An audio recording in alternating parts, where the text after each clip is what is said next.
Assalamualaikum warahmatullahi wabarakatuh. Hai siswa-siswi kelas 11, welcome back to SMA Namira official video with me Miss Nisa. Dimana hari ini we have reached our 12 meeting di pertemuan yang ke-12. Kita stick with grammar dengan materi kita adalah tentang passive voice. Passive voice atau dalam bahasa Indonesia kita sebut sebagai kalimat pasif. Nah, sebelum Miss berikan kalian materi intinya, I'd like to give you a quiz actually. Jadi di sini ada quiz dengan 5 soal yang akan Miss minta kalian untuk mengerjakan dalam 1 menit, di mana konsepnya adalah Miss minta kalian untuk memilih dari kelima kalimat ini yang mana sih kalimat yang menggunakan bentuk passive voice, kalimat pasif. Yang ciri-cirinya itu gimana sih Miss? Ayo ingat-ingat kembali, ini materi yang berulang-ulang loh dari kalian masih SMP. And you got your time, 1 minute starts now.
Well, your time is up. Jadi di sini sudah langsung Miss berikan kepada kalian jawabannya untuk quiz yang sebelumnya tadi, yang 1 menit tadi, yang mana yang menggunakan passive voice. Di sini sudah ada 3 kalimat yang Miss tandai bentuknya adalah passive voice. Let's see one by one.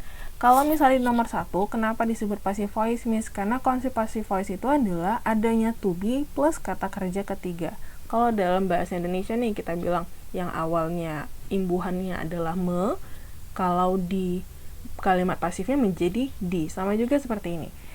Yang awalnya dia hanya menggunakan kata kerja biasa saja seperti di kalimat nomor 2 dan 3, ini kata kerja ya, tidak ada to be-nya sama sekali, nggak ada to be plus kata kerja ketiga, itu nggak ada.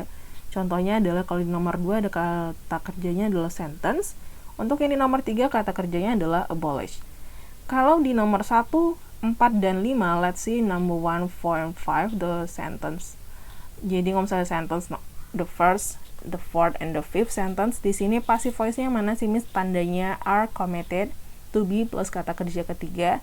And untuk number 4 we have are committed also.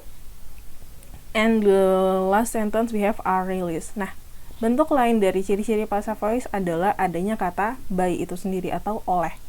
Let's see the explanation now. Jadi untuk penjelasannya sendiri, Miss mulai dari fungsi dari passive voice itu sendiri apa sih Miss? Fungsinya adalah kalau ternyata kita lebih tertarik nih, kita lebih kepo terhadap aksinya itu sendiri daripada pelakunya, the doer or the agent of the action is not really important in passive voice gitu. Jadi sometimes kita tuh nggak perlu tahu siapa sih pelaku dari kegiatan tersebut.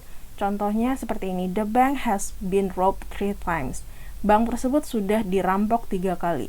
Kita nggak perlu tahu siapa yang ngerampok, intinya bank tersebut udah dirampok. Kalau ternyata kita nih penasaran siapa Miss yang ngerampok bank tersebut, pastinya adalah perampok. That's why kalau bentuk passive voice, intinya yang orang-orang kenapa lebih nyaman atau lebih sering menggunakan passive voice karena actionnya itu lebih diutamakan daripada si pelakunya gitu. The bank has been robbed 3 times. Jadi has been robbed 3 times. To be-nya di sini adalah kata been. Let's see the explanation. Di sini ada however, kalau ternyata seperti yang Miss bilang tadi, kalau ternyata kita kepo dengan si pelakunya, the doer or the agent of the action, kita bisa menggunakan kata by. The bank was robbed by 3 men. Bank tersebut dirampok oleh. Jadi di sini ada kata by sebagai penunjuk agentnya itu sendiri, orangnya, pelakunya. Bank tersebut dirampok oleh 3 pria. Miss, tadi di sini pakai been, kok di sini pakai was? Bedanya di mana? Bedanya adalah di tenses. Kalau di sini untuk yang the bank has been robbed itu tensesnya adalah present perfect, has plus kata kerja ketiga. Kalau ternyata mau ditambahin to be, tinggal kita tambahkan been. Sedangkan di kalimat ini, the bank was robbed by 3 men, ini adalah bentuk dari simple past. Simple past itu sendiri kan menggunakan kata kerja kedua. Kalau ternyata nanti mau kita ubah menjadi kalimat pasif, jadinya adalah was robbed. Was ini adalah to be, salah satu to be yang bisa dipakai dalam past tense, simple past tense. Jadi di sini was robbed by 3 men.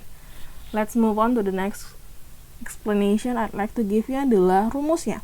Rumusnya di sini adalah seperti yang saya bilang tadi, kalau passive voice konsepnya adalah to be plus kata kerja ketiga. Sesuai dengan tenses yang ada dalam bahasa Inggris ada berapa, Miss? Ada 16. Berarti kita pelajari semuanya? Tidak. Yang Miss akan share di sini hanya ada 7. 2, 4, 6, 7 ya. Sepakat? Sudah dihitung ya bersama, kita sudah ada 7 tenses yang Miss share di sini. Di mana konsep awalnya tetap kita awali dengan subjeknya tadi seperti misalnya the bank. Setelah itu we have the to be. Jadi to be-nya tinggal kita masukkan aja nih, to be-nya yang mana, is, MR kah, atau was, were, atau been, atau bahkan be. Tapi Miss di sini gimana ya? Kalau yang simple, jadi sini mari Miss perjelas kembali. Kalau yang simple tinggal tambahkan dengan to be plus kata kerja ketiga. Konsepnya adalah subject to be kata kerja ketiga seperti ini. Is, MR plus verb 3. Was, were plus verb 3. Tapi kalau ternyata bentuk continuous sedang terjadi baik di masa lalu maupun masa sekarang, ada tambahan being-nya nih. Jadi kalau misalnya di present continuous we have is, MR plus being plus verb 3, sedangkan kalau di past continuous kita we have was, were plus being plus verb 3. Ada being kalau dia sebagai penanda yang continuous. Kalau present perfect sendiri, karena dia sempurna, maka bentuk to be-nya juga harus sempurna. Sempurnanya di mana, Miss? Ada kata been-nya. Have ataupun has sesuaikan dengan subjeknya nanti ya. Semua to be yang dipakai harus sesuai dengan subjeknya. Have atau has nantinya ditambahkan dengan been plus verb 3. Kalau past perfect mau apapun subjeknya, kita ikuti dengan had been. Jadi subject plus had been plus verb 3. Maksudnya apapun subjeknya itu, baik itu bentuk tunggal ataupun jamak, singular ataupun plural, we need to make it into had been plus verb 3 if the tenses is past perfect. Kalau tensesnya adalah past perfect, had been plus verb 3. Ingat kembali Miss bilang lihat tensesnya ya. Kalau di present future and it is our last tenses. Jadi kalau present future itu sendiri kan masa depan. Kita taunya present future itu will plus verb 1. Kalau ternyata mau dibuat ke bentuk passive voice, kita ubah menjadi subject plus will be plus verb 3. Nah, supaya lebih jelas lagi, mudah-mudahan bisa dipahami nih nanti saat ada assignment-nya kalian untuk siswa-siswi kelas 11 di pertemuan kita yang ke-12. As part of our e-learning, jadi sebagai bentuk dari pembelajaran daring yang kita lanjutkan kembali, Miss minta kalian untuk tetap mengerjakan latihannya itu dari Google Classroom. Nanti caranya gimana akan Miss infokan dari grup WhatsApp. Jadi kita akan kembali ke Google Classroom. Dan feel free to ask me if you got any question. Kalau memang masih ada kurang dipahami, feel free to ask me. Santai, silahkan tanyakan kepada Miss. As long as you have questions, inshallah I will give you the answer. Okay? That's all for today. Assalamualaikum warahmatullahi wabarakatuh. Bye guys.